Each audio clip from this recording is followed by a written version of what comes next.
Baik, ke literatur review, saya kaitkan juga dengan penggunaan Mendeley. Mungkin semua sudah pernah mendengar Mendeley ya. Kalau belum, nanti di belakang saya sisipkan juga materi tentang Mendeley, silakan dibaca sendiri. Bagi yang belum pernah menggunakan, nah, kenapa ini penting? Karena ini adalah salah satu software yang sangat bermanfaat untuk memanage literatur kita, ya, dan juga memudahkan kita untuk mencari secara lebih sistematis di komputer kita. Ini akan kalian pakai selanjutnya di lab-lab manapun nanti, di siklus apapun. Kalau diminta untuk membuat kajian, gunakan Mendeley karena konsepnya sangat sangat simpel ya. Dan sangat membantu, apalagi kalau nanti menyusun tugas akhir yang jumlah referensinya banyak. Untuk yang pertama mungkin sekilas tentang literatur review ya. Yang kita bahas hari ini tentang fungsi, prinsip, dan cara penulisan kajian pustaka, cara melakukan pencarian secara sistematik, ya, systematic search, dan sekilas tentang Mendeley.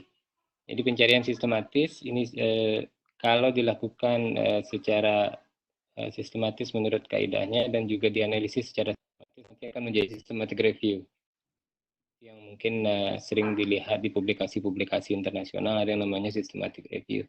Tapi kita tidak sampai ke systematic review-nya ya. Mungkin hanya tinjauan pustaka dan melakukan systematic search saja. Karena kalau systematic review, banyak lagi tahapan-tahapan setelah kita melakukan pencarian sistematis.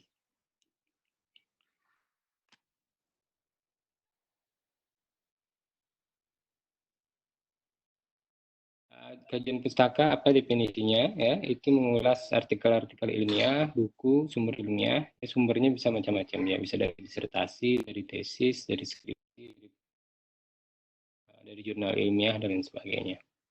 Jadi dari artikel yang dibaca kemudian disampaikan deskripsinya secara singkat dan dilakukan penilaian kritis atau critical appraisal.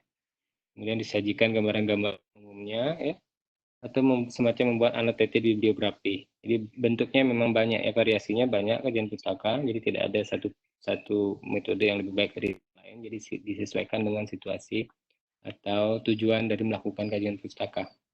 Jadi kalau kajian pustaka untuk tujuan penelitian atau research, biasanya itu sumbernya paling banyak melalui jurnal ilmiah. Jadi hanya dibatasi ke evidence base-nya, mulai dari systematic review, RCT, atau trial, cohort, dan penelitian-penelitian lain. Tapi kalau literatur review-nya untuk mengkaji kebijakan misalnya, atau program, mungkin sumbernya bisa melalui website resmi pemerintah atau melalui dokumen-dokumen resmi pemerintah, laporan-laporan pemerintah, ya, atau dari kajian-kajian pemerintah, kertas kerja dan lain sebagainya. Izin dokter, Ya. Niki PPT-nya nggak muncul dok. Oh, nggak muncul ya? Gitu.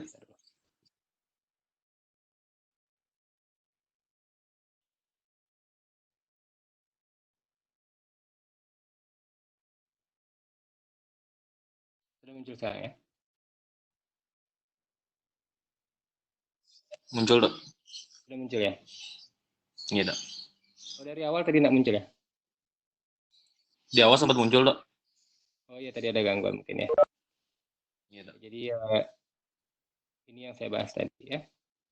Kemudian ini tujuan pembuatan kajian pustaka. Biasanya membuat review paper, makalah kajian, bisa juga untuk research paper, bisa untuk skripsi, tesis, disertasi, atau memulai area atau bidang penelitian yang baru. Dan yang paling penting untuk menyusun proposal penelitian kalau mahasiswa ya. Apa tujuannya? Kenapa harus dilakukan kajian pustaka secara sistematis untuk menentukan apakah penelitian yang disusun itu benar-benar dibutuhkan atau tidak. Kalau sudah melakukan kajian pustaka untuk kasus atau topik tertentu, itu sudah sejauh mana orang melakukan kajian. Jangan ide kita sudah banyak dikerjakan oleh orang lain. Nah, kalau kita harus melakukan replikasi atau pengulangan penelitian sejenis di tempat yang spesifik tempat kita, justifikasinya apa? Apakah ada justifikasi budaya, misalnya kalau Bali selalu ada justifikasi budaya, adat istiadat, dan pola hidup masyarakat atau personal networknya yang spesifik.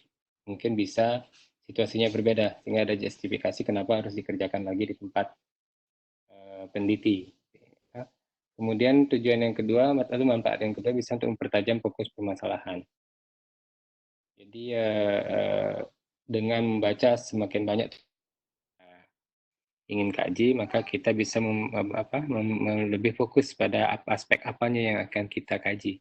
Misalnya peneliti A sudah melihat faktor risiko A, peneliti B faktor risiko B. Nah, kita ingin, ini ada satu faktor risiko atau determinan tertentu yang belum banyak dikaji atau muncul di hasil penelitian orang itu, tetapi penjelasannya tidak ada. Gitu ya. Nah, sehingga dengan kajian pustaka yang baik, maka hipotesis akan menjadi lebih baik ya. Hipotesis penelitian, pertanyaan penelitian itu akan lebih terfokus. Gap-nya akan muncul ya dari kajian pustaka kalau dikerjakan dengan baik. Ya. Melalui kajian pustaka kita akan mampu meningkatkan pemahaman terhadap permasalahan yang ingin dikaji ya. Kita bisa melihat fakta, lihat data dari penelitian-penelitian orang lain, pendapat-pendapat dari atau argumen-argumen dari peneliti-peneliti yang memang sudah lama berkecimpung di bidang tersebut. Nah, dari artikel-artikel atau bahan ilmiah tersebut juga nanti kita bisa lihat parameter-parameter apa yang digunakan area penelitian tersebut. Jadi, untuk meneliti misalnya hubungan hipertensi dengan mortalitas COVID-19 itu misalnya, apa yang digunakan sebagai parameter. Apakah kadar tertentunya gitu ya, apakah faktor risiko umur atau yang lain. Sehingga parameter-parameter ini nanti bisa kita replikasi di tempat penelitian kita. Dan juga ide, teori, pertanyaan, hipotesis yang paling penting yang didapatkan dari artikel-artikel yang kita baca itu bisa menjadikan dasar untuk melakukan penelitian atau kajian yang lebih lanjut.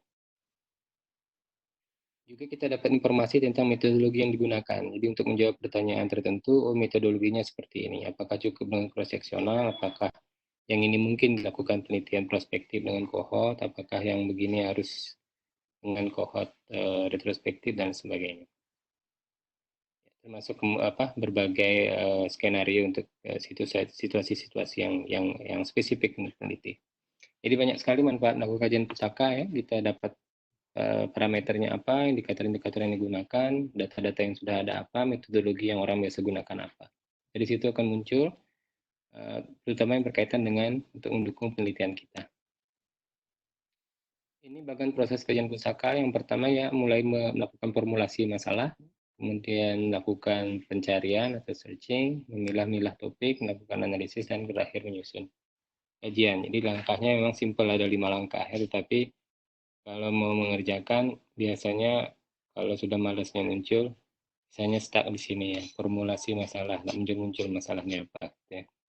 Pencarian, lakukan pencarian, ketik di Google, ketik di database, terdistraktif oleh media sosial, notifikasi WA, Instagram, Facebook, sehingga mentek di sini-sini aja. Kajian pustaka memang sesuatu yang sangat membosankan untuk dikerjakan kalau interest kita kurang. Sehingga pertama memang harus mencari melakukan formulasi masalah yang memang menjadi interest dari peneliti.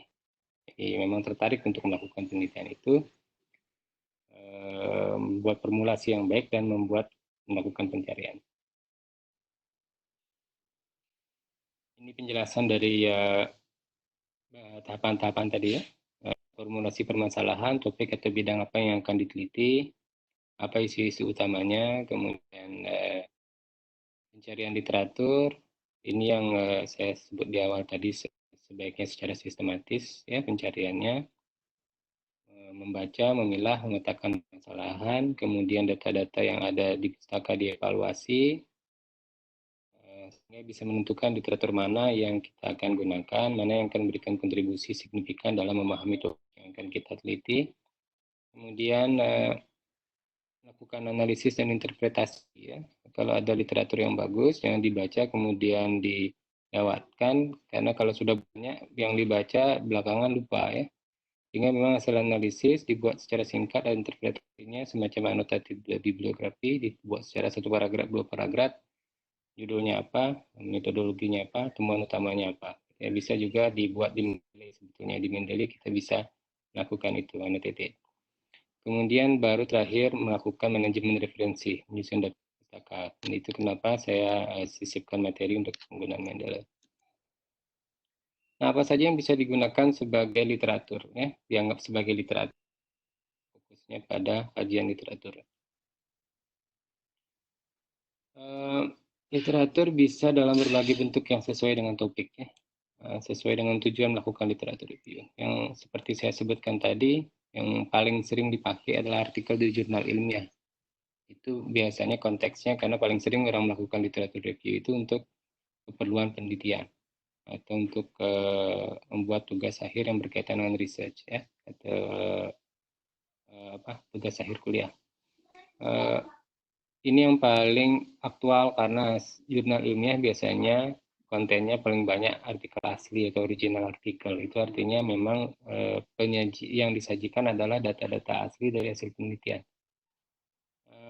Beberapa literatur lain yang penting adalah buku, ya. Kalau materi tertentu, topik tertentu belum banyak dibahas di jurnal, bisa juga cari sumber buku, ya. Nah, memang ini strategi yang agak lama, ya, old fashioned, ya. Biasanya kita ke perpustakaan, cari bukunya, dibaca. Nah, sekarang sudah jarang sekali dikerjakan karena time consuming. Orang lebih suka mencari sumber yang bisa diakses online, dan syukurnya sekarang buku juga banyak yang elektronik, ya. Versi elektroniknya sudah ada sehingga bisa ditelusuri online. Sumber penting lainnya adalah laporan-laporan resmi dari pemerintah, ya. Kalau di kesehatan misalnya dari Kementerian Kesehatan, dari Badan Penelitian dan Pengembangan Kesehatan atau Balitbangkes, dan dari laporan-laporan penelitian berskala nasional. Jadi kalau kalian ke website Balitbangkes, di situ akan ada laporan misalnya Riskesdas, ya, riset kesehatan dasar. Nah, itu bagus sekali dipakai sebagai data untuk latar belakang penelitian, ya. Misalnya ingin mengkaji tentang diabetes mellitus di wilayah kerja puskesmas. Nah, untuk menunjukkan burden di Indonesia, seberapa besar masalah itu ada di Indonesia, bisa lihat di Riskesdas. Berapa sih prevalensi orang diabetes di Indonesia, berapa sih prevalensi perokoknya, berapa prevalensi hipertensi. Nah, itu salah satu contohnya. Selain Riskesdas masih banyak lagi, ada Risvaskes misalnya, ya, riset fasilitas kesehatan. Ada juga laporan riset-riset khusus, ya, dari Kus Vectora yang berkaitan dengan penyakit-penyakit yang ditularkan oleh vektor, ya. Untuk di Bali itu per provinsi biasanya, untuk dengue di Bali misalnya, malaria di Lombok, datanya lengkap di sana. Dan selain yang di Balitbangkes juga ada yang lembaga-lembaga yang mungkin berkaitan dengan kesehatan juga, seperti BKKBN itu melakukan survei demografi, ya, survei kesehatan dan demografi Indonesia, SDKI, ya. Kemudian ada juga survei-survei yang dilakukan oleh NGOs, ya, atau lembaga-lembaga resmi non pemerintah. Jadi semua bisa dipakai asalkan kita lihat institusinya memang institusi negara atau institusi NGOs yang memang memiliki reputasi. Bisa juga melalui proceeding konferensi. Nah, proceeding konferensi memang kadang-kadang susah diakses kalau tidak dipublish online, tetapi kalau ada biasanya ini di sana ada ide-ide yang baru, ya, ide baru. Jadi karena baru dipresentasikan di konferensi, belum publish di jurnal ilmiah, nah kita sudah bisa tangkap idenya di situ. Nah, kalau sekarang itu banyak data-data baru itu ada di preprint di medRxiv gitu, ya. Kalau kalian mengikuti perkembangan publikasi ilmiah untuk terkait dengan COVID-19, itu artikel-artikel yang bagus sekali sudah ada preprints-nya di medRxiv atau bioRxiv. Nah, itu belum masuk ke jurnal ilmiah, belum di review secara resmi, belum ada publikasi resmi dari jurnal tertentu, tetapi kita tahu yang mempublish itu misalnya dari Yale School of Medicine, dari Harvard, dari John Hopkins. Jadi kita percaya meskipun dia masih preprint, belum direview. Nah, itu lebih cepat lagi perkembangan di situ, informasi-informasi yang ada. Itu mirip dengan proceeding konferensi. Dalam hal aktualitas, atau artinya seberapa baru informasi yang ada. Nah, yang paling bawah, sumber penting lainnya bisa dari website pemerintah dan asosiasi resmi. Website pemerintah, misalnya websitenya Kemenkes, websitenya WHO, websitenya pemerintah daerah. Kalau sekarang ingin mengetahui tentang informasi coronavirus, bisa ke infocorona.baliprop.go.id. Biasanya website pemerintah kalau yang di Indonesia belakangnya ada go.id, government ID. Kalau di Amerika government gitu ya, tergantung pemerintahnya. Jadi dari domain website kita tahu, oh ini website pemerintah, artinya isinya terkontrol dan bisa dipercaya.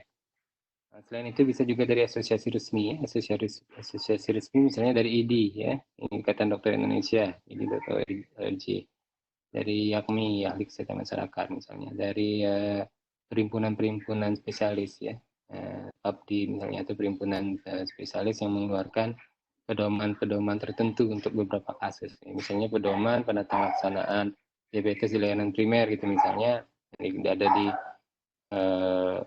websitenya PAPDI, nah itu bisa dipakai. Website IDAI dan lain sebagainya. Jadi sumber-sumber ini semua bisa dipakai untuk literatur review dan bisa mendukung nanti untuk membuat sebuah kajian yang meskipun singkat tetapi memang sudah mencakup semua aspek yang harus ada di situ terkait dengan topik yang dibahas.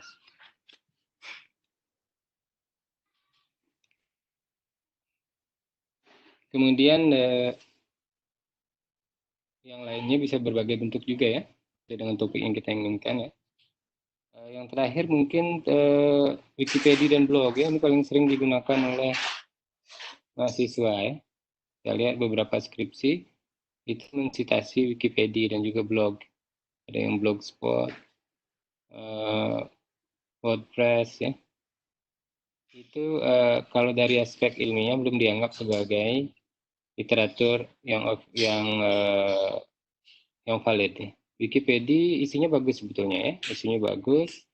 Bahkan beberapa topik misalnya terkait topik statistik itu artikel-artikel atau tulisan di Wikipedia itu dikelola atau dimanage oleh Asosiasi Statistik Dunia, sehingga isinya misalnya biasanya sangat bagus ya, karena tidak semua bisa mengedit. Tetapi informasi-informasi lain itu bisa saja dengan mudah diedit oleh orang lain dan bisa misleading. Jadi Wikipedia dia sifatnya crowdsource ya, beberapa kontributor bisa mengedit sehingga kalau ada artikel bagus di Wikipedia, ya, dia bisa sebagai first contact untuk mendapatkan ide apa yang kita ingin cari.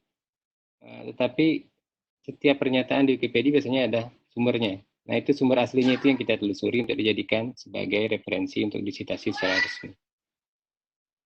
Demikian juga dengan blog. Ya, kalau blognya mencantumkan sumbernya di mana, gunakan blognya, sumber resminya, sumber ilmiahnya untuk disitasi. Nah, memang untuk beberapa ide misalnya itu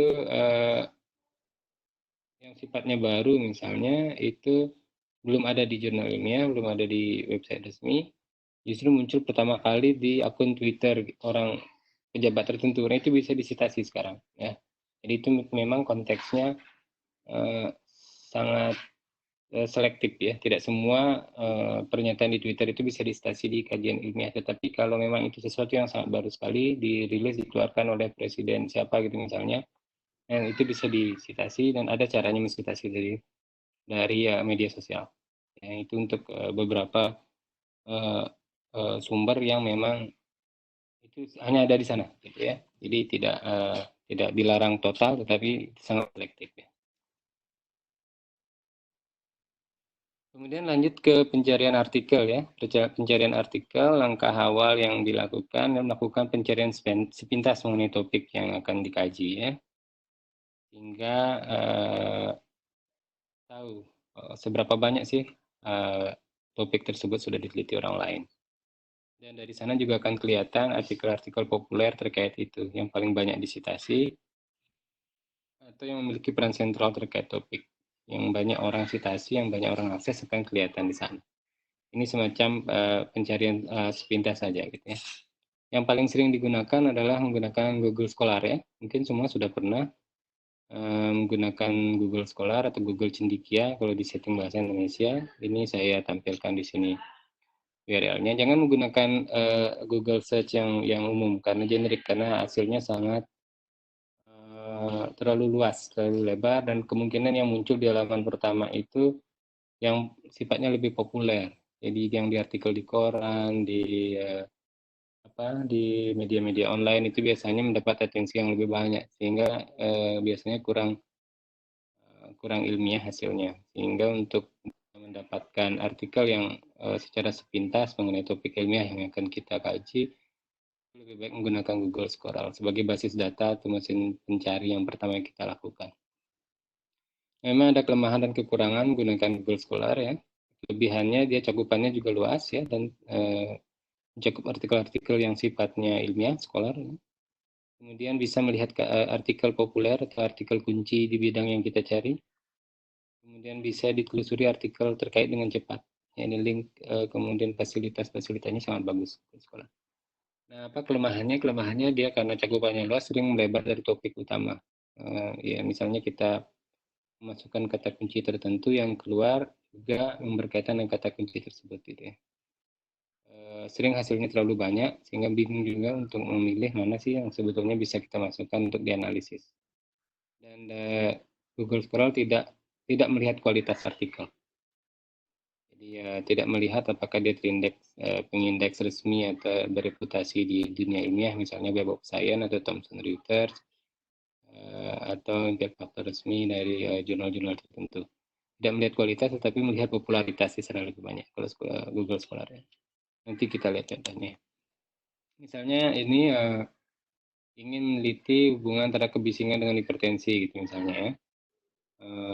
Mungkin di sebuah puskesmas yang penduduknya banyak bekerja di sektor kesenian, ada penampilan tabu dan lain sebagainya, tari-tarian. Kok banyak hipertensinya? Apakah karena kebisingan misalnya hipotesisnya?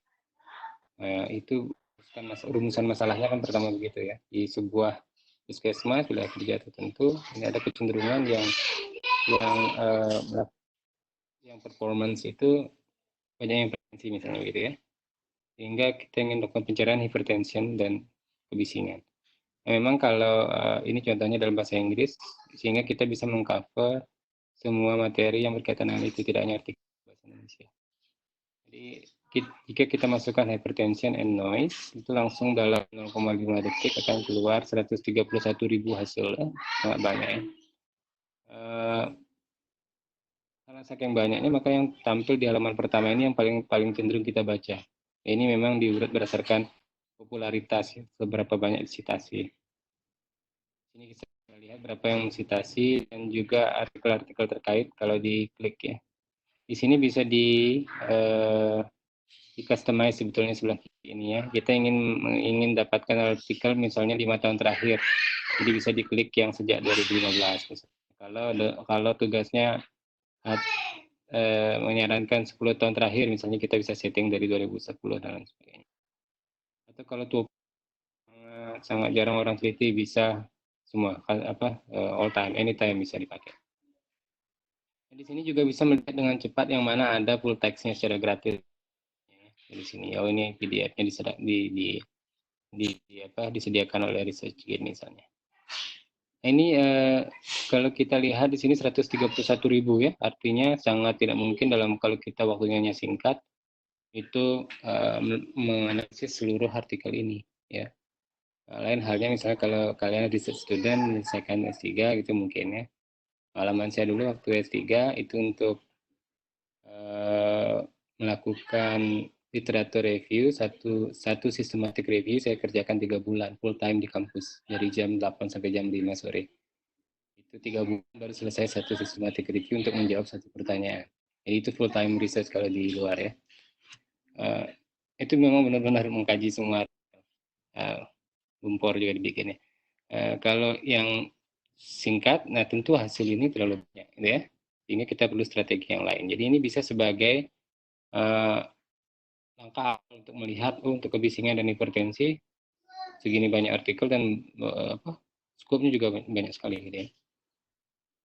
Untuk basis data kedokteran banyak ya, yang paling populer PubMed. Saya yakin semua sudah menggunakan PubMed ya. Itu di manage atau dikelola oleh National Library of Medicine di USA, dan dia melakukan indexing terhadap berkualitas baik ya. PubMed, Medline ini sama ya. Medline isinya, PubMed yang lebih luas di library-nya.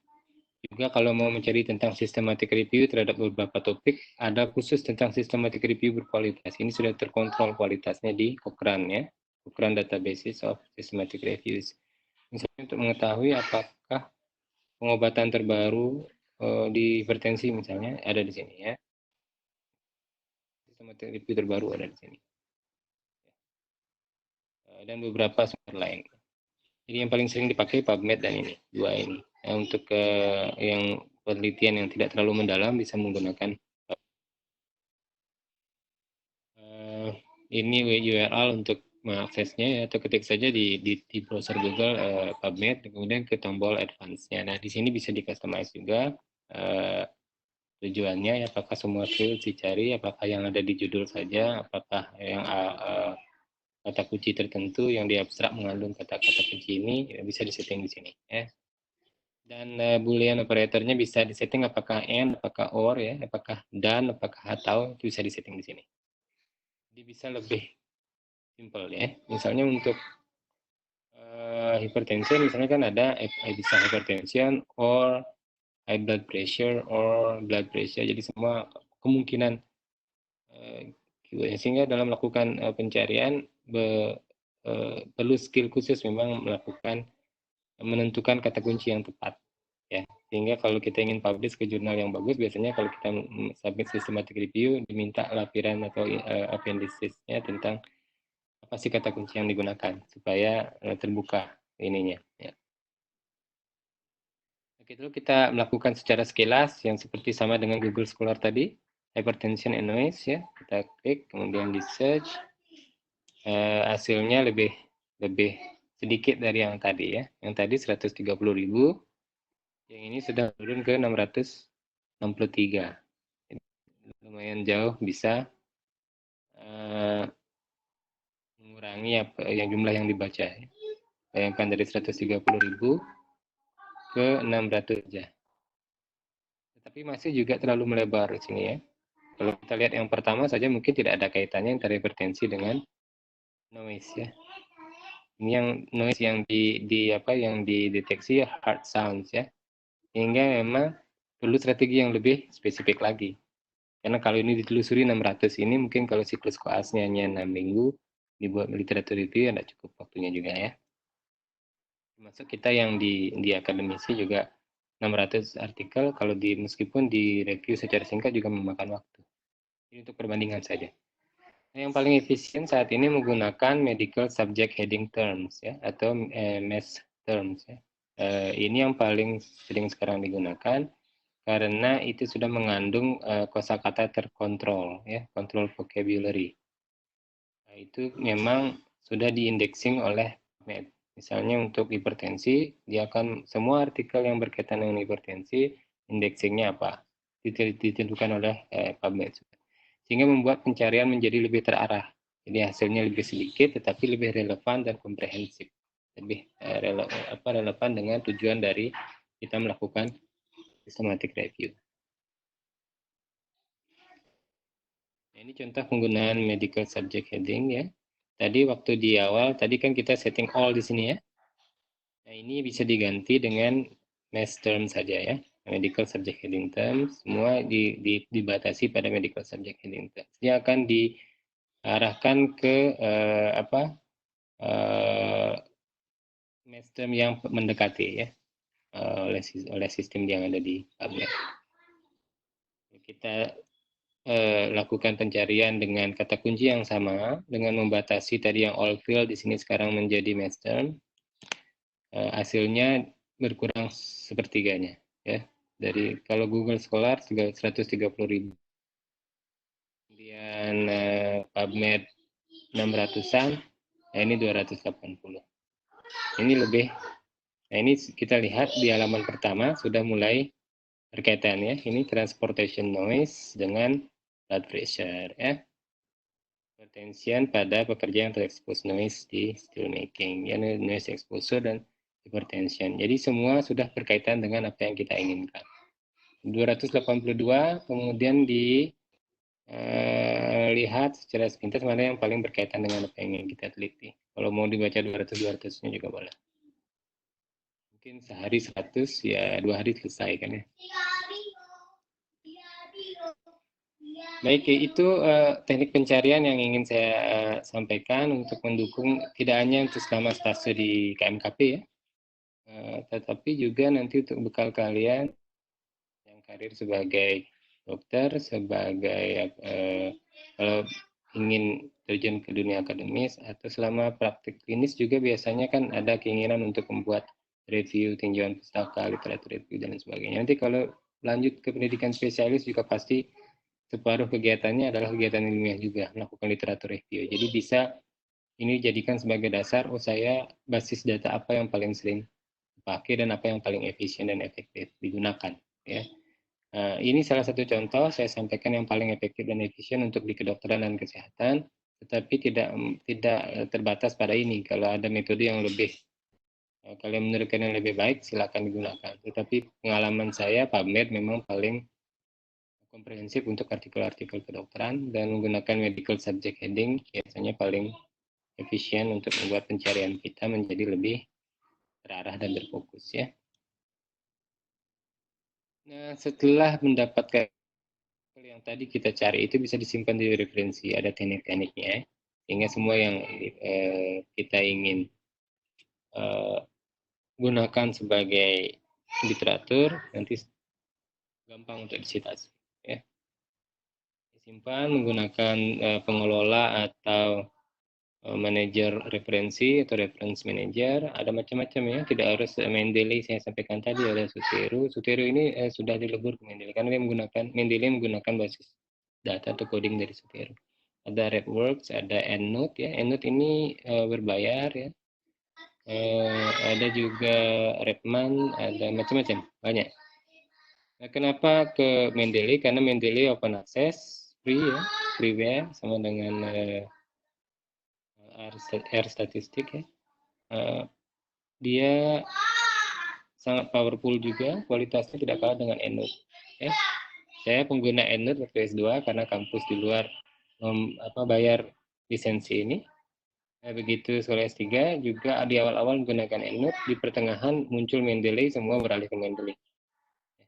Jadi sangat gratis ya, gratis dan sangat bagus ini. Kemudian dalam melakukan penyimpanan referensi, konsepnya lebih baik menyimpan sebanyak mungkin daripada pencarian ulang. Jadi kalau ketemu tuh 280 artikel tadi disimpan aja dulu semua, sehingga nanti kalau sudah final, mana yang mau dibuang, mana yang mau benar-benar dipakai.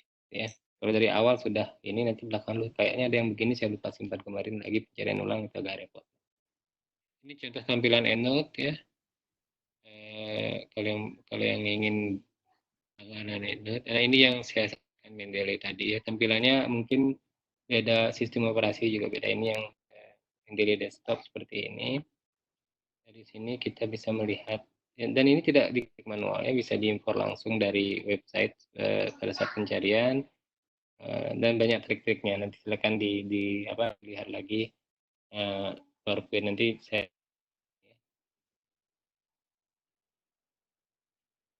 Kemudian langkah selanjutnya yang paling sulit adalah melakukan analisis literatur ya. Ini agak sulit karena memerlukan penelitian dalam melakukan analisis, melakukan critical appraisal ya. Jadi kita tadi sudah mendapatkan sejumlah artikel, kemudian kita akan pilih mana yang akan kita evaluasi, akan dibuatkan ringkasan. Jadi kita pilih sebagai artikel kunci. Kemudian kita pilah dan petakan topik-topik tersebut, apa saja dalam bidang tersebut yang sudah ada, konteksnya apa saja, hasilnya apa saja. Jadi dikelompokkan berdasarkan isu-isu utama, sehingga proses analisis artikel menjadi lebih terfokus. Ya.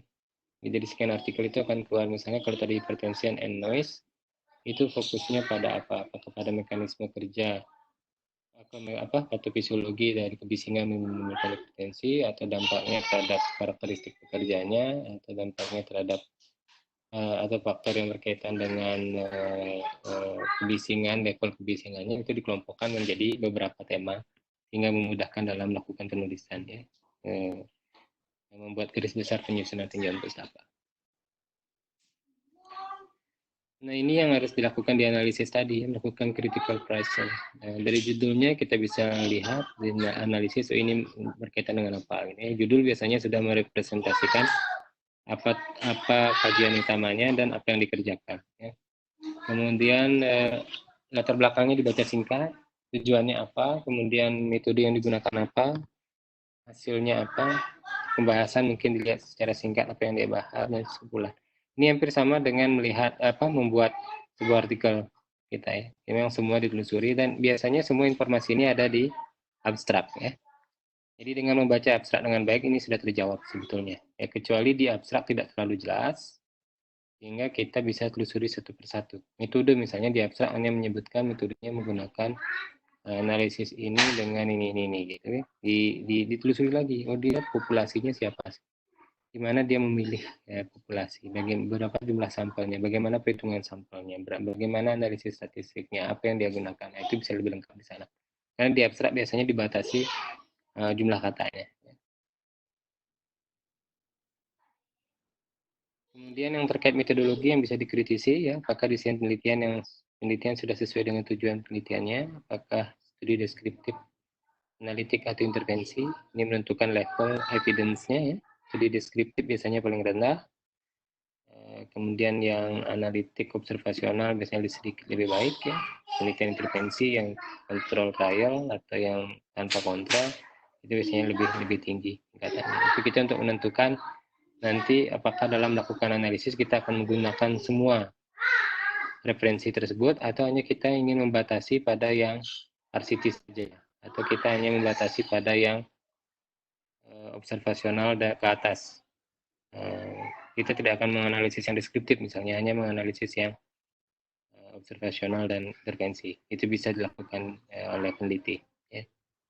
Kemudian apakah endpoint atau outcome tadi didefinisikan secara tepat. Jadi kalau dia penelitiannya tentang hipertensi, apakah definisi hipertensinya sudah benar? Apakah dia membuat definisi operasional hipertensi sudah sesuai dengan pedoman yang terbaru misalnya. Jadi statistiknya apa? Apa tidak? Nah, memang ilmu community based practice-nya tentang statistik, metodologi dipakai lagi semua di sini ya. Kalau lupa silakan dibuka-buka lagi. Ya.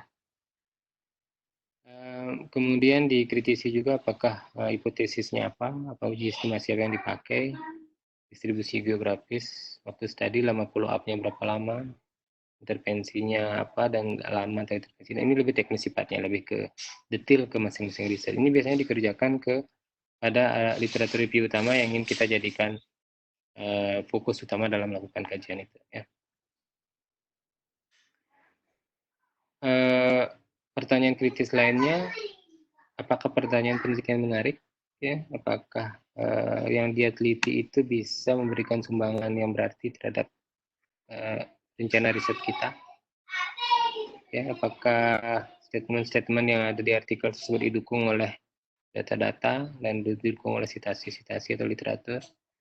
Apakah relevan, apakah inovatif, dan apa kelemahan dan kesulitan teknisnya perlu disampaikan ya dalam hal rekrutmen, dalam hal master follow up partisipan, dan bagaimana itu mempengaruhi hasil, apakah dibahas di situ atau tidak. Jadi yang saya sampaikan dua ini bisa juga digunakan sebagai panduan jika nanti kalian membuat critical appraisal di klinik ya, di stase-stase di lab lain biasanya kan ada tugas review jurnal. Di dalam melakukan review jurnal ini juga bisa dipakai ya. Yang dinilai untuk menilai sebuah jurnal ini yang kita lakukan critical appraisal. Ya. Itu sebetulnya bagian dari literatur review. Ya. Artikel yang kita appraise, itu yang kita nilai, itu akan menjadi salah satu argumen kita dalam literatur review yang kita susun. Ini lagi pertanyaan kritis selanjutnya, banyak sekali ya. Mungkin tidak semua applicable atau bisa dilakukan di sebuah artikel, tetapi secara umum ini. Ya. Missing values, ya, apakah dianalisis, jumlah kasus terlalu kecil atau terlalu besar, apakah mempengaruhi power penelitian, apakah penelitian dimonitor dengan baik, apakah hasil penelitian mendukung kesimpulan atau tiba-tiba muncul kesimpulan tanpa ada data-data pendukung. Nah itu mahasiswa biasanya. Apakah author dan atau sponsor memiliki konflik kepentingan. Nah itu biasanya di konflik of interest-nya kita lihat Kalau ada artikel tentang hipertensi, kemudian sponsornya adalah obat anti hipertensi, nah itu biasanya mempengaruhi judgement pembaca. Jangan-jangan hasilnya bias atau cenderung menampilkan hasil positif saja, hasil yang negatifnya tidak ditampilkan. Itu sering terjadi. Ya, apalagi yang clinical trial untuk obat-obatan itu sering begitu. Ada konflik kepentingan. Itu konflik interest itu tidak dilewati begitu saja, tapi dibaca ini yang mendanai siapa. Ada konflik interest seperti itu. Nah, kemudian langkah lain yang penting juga adalah menilai kredibilitas dari sumber yang kita sudah dapatkan tersebut. Ada yang namanya indexing dari artikel ilmiah. Ya, indexing itu ada lembaga-lembaga pengindeks yang sudah bereputasi. Kalau jurnalnya bagus akan diindeks oleh lembaga-lembaga ini. Ya. Apakah dia terindeks oleh PubMed? Kalau dicari di PubMed artikelnya ada, berarti dia kredibel artikelnya. Apakah dia terindeks oleh Web of Science? Thomson Reuters, Web of Knowledge, macam-macam namanya. Sekarang Clarified Analytics ya. Itu indeksnya yang paling bergengsi ya saat ini karena dia yang mengeluarkan impact factor resmi sebuah jurnal. Ya. Kemudian yang banyak diributkan oleh akademisi di Indonesia saat ini adalah Scopus. Jadi kalau dosen-dosen seperti saya dan teman-teman dosen yang lain itu dituntut untuk melakukan publikasi di jurnal yang terindeks Scopus. Jadi Scopus ini sudah semacam apa ya target dari dosen-dosennya. Jadi dosen-dosen pada stres untuk bisa di-publish di Scopus ini. Nah, meskipun kualitas Scopus tidak sebagus Web of Science, tetapi Scopus juga menjadi referensi di beberapa negara. Sehingga kalau Kementerian Pendidikan kita masih Scopus ini masih dipakai untuk ini kinerja dari dosen dan peneliti. Kemudian kredibilitas jurnal bisa dilihat dari faktor dampak juga ya, itu impact factor. Ya. Impact factor resmi biasanya dikeluarkan oleh Thomson Reuters dalam di Clarified Analytics. Kalau yang Scopus itu faktor dampaknya bisa dilihat di Simago Journal Rank atau SJR. Jadi ketik-ketik saja di Google ini nanti akan keluar ya. Kalau kalian penasaran. Misalnya kalau di jurnal kedokteran kesehatan itu kita tahu Lancet Group ya. Lancet itu faktor dampaknya tinggi. Jadi semua yang publish di Lancet biasanya orang diterima di Lancet sudah wow gitu ya. Pencapaian yang luar biasa untuk seorang akademisi kalau bisa publish di Lancet misalnya. Atau di Science Journal ya, di Science. Yang di luar kedokteran, yang biologi, yang berkaitan dengan natural sciences, science itu juga sangat sangat tinggi kualitasnya. Di kedokteran kita tahu juga ada New England Journal of Medicine misalnya NEJM itu kualitasnya sangat bagus. Belum lagi grupnya dari British Journal ya, British Medical Journal. Banyak jurnal-jurnal yang memiliki faktor resmi yang sangat tinggi ya, itu yang menjadi acuan kita untuk menilai kredibilitas sebuah artikel ilmiah. Kemudian bisa juga dilihat dari publishernya. Siapa sih publisher dari jurnal tersebut? Biasanya jurnal meskipun belum memiliki impact faktor yang bagus karena jurnalnya baru gitu ya, dan belum juga terindeks, tapi yang mempublish misalnya asosiasi profesi tertentu, asosiasi kedokteran nuklir nasional gitu misalnya. Oh ini jurnalnya baru, kedokterannya juga baru asosiasinya. Itu bisa kita percaya. Misalnya yang publish adalah perhimpunan dokter ahli apa, meskipun belum terindeks, tetapi itu publishernya asosiasi resmi dan memang melakukan peer review yang baik. Yang perlu diketahui adalah jurnal-jurnal tersebut tidak masuk dalam list jurnal atau publisher yang predator. Jadi predator itu maksudnya dia hanya mementingkan biaya publikasi. Ya. Jurnal itu ada yang sifatnya berbayar, ya, ada yang sifatnya gratis. Jadi bisa yang submit artikel yang bayar kalau keterima, tetapi yang akses gratis. Itu namanya open source, open access jurnal. Ya, open access jurnal. Jurnal yang open access itu kita sebagai pengguna yang memerlukan gratis mendapatkan PDF-nya, full text-nya, tetapi penelitinya yang bayar kalau terima jurnal. Ada beberapa yang open access ini yang kualitasnya bagus, misalnya grupnya Biomed Central ya, Biomed pernah dengar ya, BMC Biomed Central itu berbayar mahal.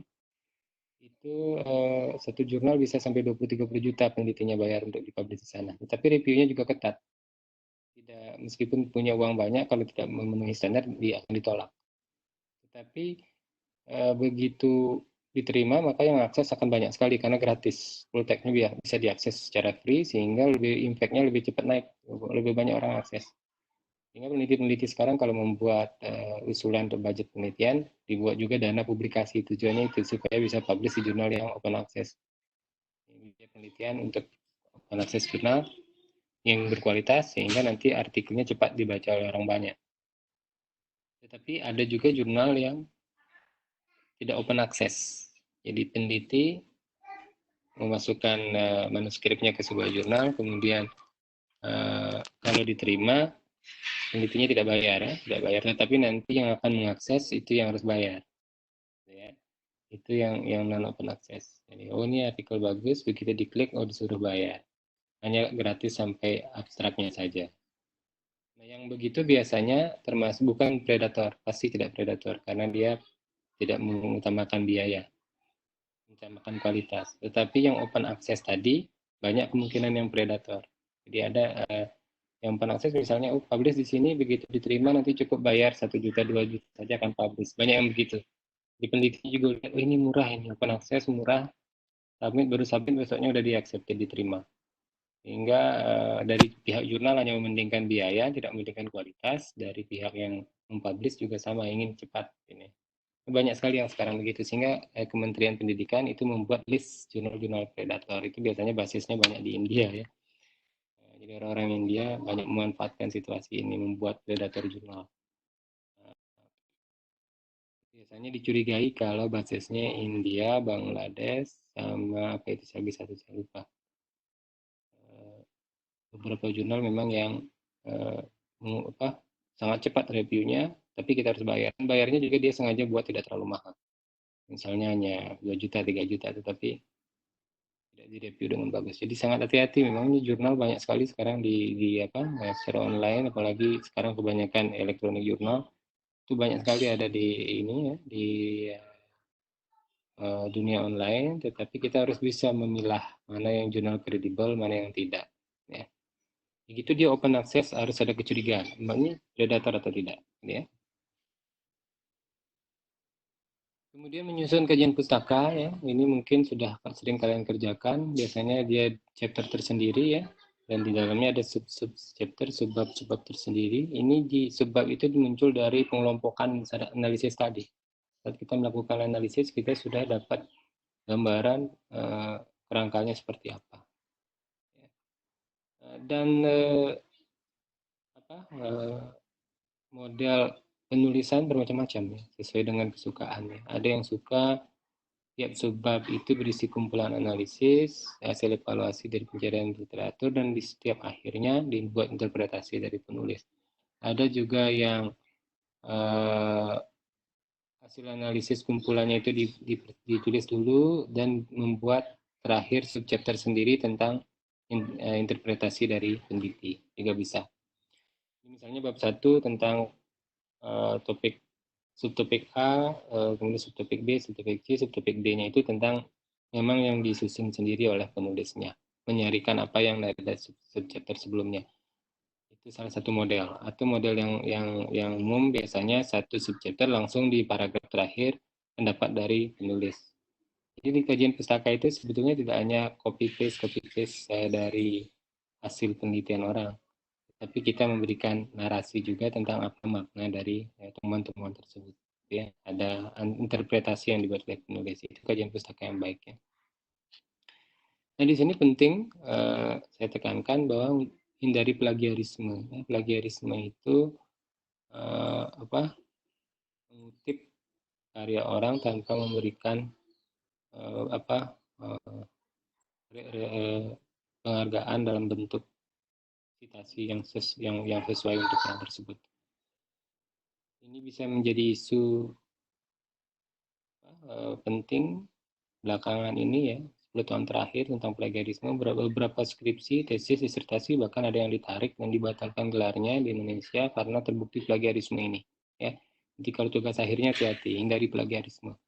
Kalau terbukti plagiarisme bisa dicopot gelarnya ya. Nah, bagaimana cara menghindari plagiarisme? Ada 2 cara. Dengan melakukan parafrase atau melakukan kuotasi langsung, direct quote atau paraphrase ya.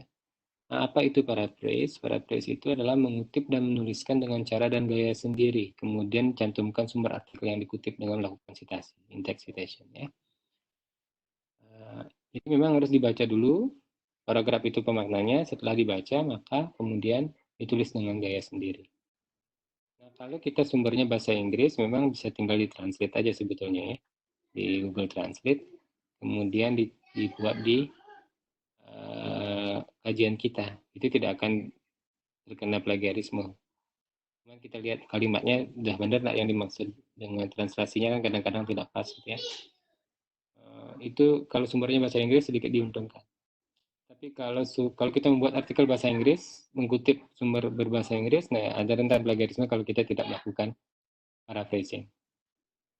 Atau sumbernya bahasa Indonesia, kemudian kita copy paste, tetap dalam bahasa Indonesia dan kita tidak melakukan apa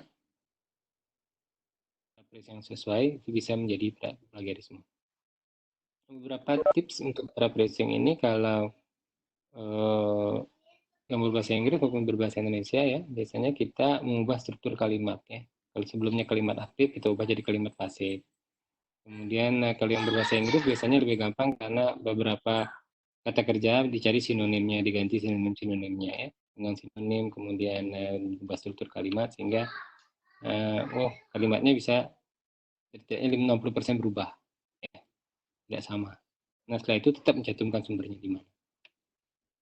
Kemudian cara yang kedua adalah quote langsung, mengutip dan menuliskan persis seperti sumber tulisan. Nah ini yang perlu menggunakan tanda titik dua tanda kutip dua di atas itu tanda kutip ya. Kemudian cantumkan sumber. Jadi ada tanda petik di awal, tanda petik di akhir. Itu berarti menunjukkan dia adalah direct quote atau kutipan langsung. Tapi sayangnya kita tidak bisa menggunakan begini semua di artikel kita. Misalnya saya mau gampang, mau paraphrase, saya mau direct quote aja semua, tinggal diisi tanda kutip. Tidak bisa. Jadi biasanya dalam kesepakatan secara internasional di dunia ini, jumlahnya dibatasi dalam sebuah karya itu maksimum 10% tulisan. Dan itu hanya untuk beberapa ide, misalnya definisi-definisi dari lembaga resmi, definisi sehat WHO misalnya, kita tidak bisa membuat paraphrase atau kalimat yang menurut kita lebih baik. Bisa saja itu disalin tempel langsung dengan tanda kutip, kemudian untuk sumbernya WHO. Atau peraturan perundang-undangan. Undang-undang ini pasal sekian menyebutkan, undang-undang kesehatan tentang ini menyebutkan pasal sekian, itu langsung tanda kutip, kutip awal, kutip akhir. Itu namanya kutipan langsung, direct quote ya. Itu maksimum 10% dari jumlah kata tulisan. Tidak bisa banyak. Ada direct quote ya. Ini salah satu contoh struktur kajian pustaka ya. Tidak harus seperti ini, tapi umumnya seperti ini. Ada penjelasan singkat mengenai apa. Yang paling sering dilupakan ini ya, penjelasan singkat ya. Biasanya kalau mahasiswa membuat literatur review, laporan tinjauan pustaka gitu, bab 2 tinjauan pustaka itu langsung 2.1 gitu ya.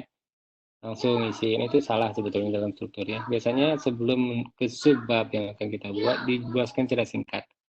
Jadi ya, tinjauan pustaka ini akan membahas tentang apa? 1, 2, 3. Dan nanti strukturnya akan dimulai dari ini. Misalnya tinjauan pustaka tentang hipertensi dan kebisingan ini akan membahas tentang definisi hipertensi di awal, kemudian dibahas tentang patofisiologi, faktor risiko, kemudian terakhir tentang riset-riset terkini yang berkaitan dengan hubungan antara ini. Jadi ada satu paragraf tentang isinya apa yang akan dibahas dan bagaimana tinjauan pustaka itu akan ditulis strukturnya seperti apa. Dan bila perlu ditambahkan lagi pernyataan bagaimana mendapatkan datanya. Itu lebih keren lagi. Nah, jadi setelah strukturnya disampaikan, hasil tinjauan pustaka ini menggunakan basis data, misalnya PubMed, dengan kata kunci ini dan ini, ring waktu sekian-sekian. Yang dituliskan secara singkat metodologinya. Baru 2.1 tentang subbab pertama yang akan dibahas. Ya.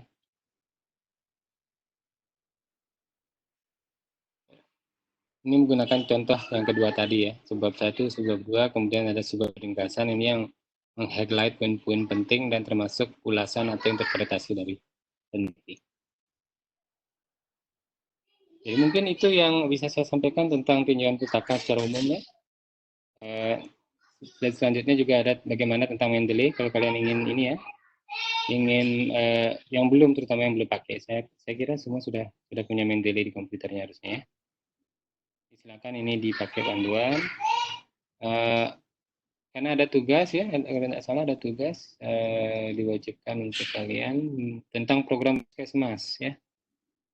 Jadi tugasnya adalah membuat tinjauan pustaka tentang program-program di Puskesmas. Bisa program utama yang basic program yang 6 itu boleh. Kalau lebih juga silakan. Yang dibahas di sana adalah ruang lingkup kegiatannya apa, kemudian apa indikator-indikator utama dan berikan penjelasan.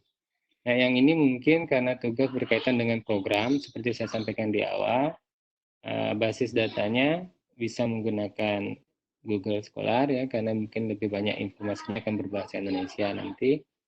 Dan sumbernya mungkin tidak banyak di jurnal ilmiah, tapi kalau ada bisa dipakai. Dan kemungkinan lebih banyak di dokumen-dokumen pemerintah, ya, dokumen di Kementerian Kesehatan, dokumen di Dinas Kesehatan. Sehingga dibuat ruang lingkup kegiatannya apa, kemudian cari indikator-indikator keberhasilannya apa. Karena itu biasanya jadi target di puskesmas nanti. Kalau kalian jadi kepala puskesmas, kalian tahu target programnya apa.